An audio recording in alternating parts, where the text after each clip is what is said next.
सभी को जय भीम। हम वीरेंद्र यूपी भदोही से आप सबके बीच में एक बाबा साहब का गीत छोड़ रहे हैं और हमें आशा नहीं विश्वास आप लोग को पसंद आएगा। कृपया आप लोग प्यार दुलार बनाए रहिए और सपोर्ट करिए। कैसे मास्टर जी?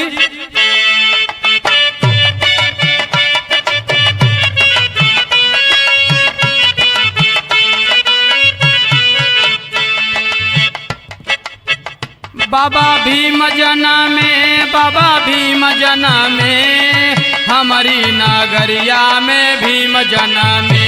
बाबा भीम जनमे, बाबा भीम जनमे, हमारी नगरिया में भीम जनमे। बाबा भीम जनमे, बाबा भीम जनमे, हमारी नगरिया में भीम जनमे। हमारी नगरिया में भीम जनमे, हमारी नगरिया में भीम जनमे। बाबा भीम जनमे, बाबा भीम जनमे, हमारी नगरिया में भीम जनमे। बाबा भीम जनमे, बाबा भीम जनमे, हमारी नगरिया में भीम जनमे।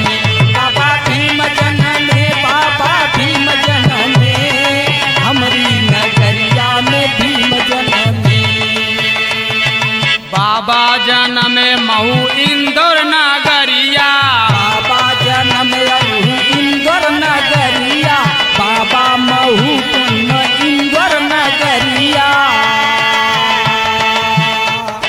बाबा जनमे महू इंदौर नगरिया, इंदौर नगरिया हो इंदौर नगरिया, इंदौर नगरिया हो इंदौर नगरिया। पिता राम राव जी का खिलल बखरिया, खिलल बखरिया हो खिलल बखरिया, खिलल बखरिया हो खिलल बखरिया। माता भीमा बाई के लाल जनमे, हो माता भीमा बाई के लाल जनमे। बाबा भीम जनमे, बाबा भीम जनमे, हमारी नगरिया में भीम जनमे। बाबा भीम जनमे, बाबा भीम जनमे, हमारी नगरिया में भीम जनमे। बाबा भीम जनमे, बाबा भीम जनमे, हमारी नगरिया में भीम जनमे।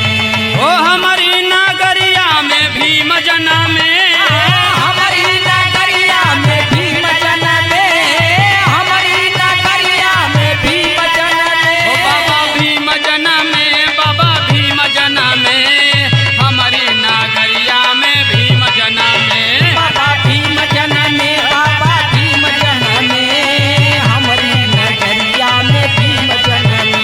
बाबा भीम जनमे, बाबा भीम जनमे, हमारी नगरिया में भीम जनमे।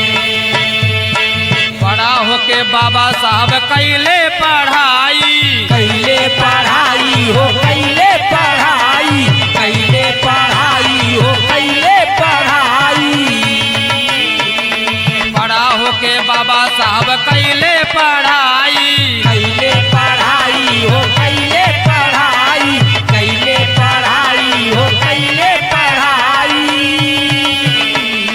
32 डिग्री साहब लिहल अपनाई, लिहे अपनाई हो लिहे अपनाई, लिहे अपनाई हो लिहे अपनाई। लिख देहले बाबा संविधानवा,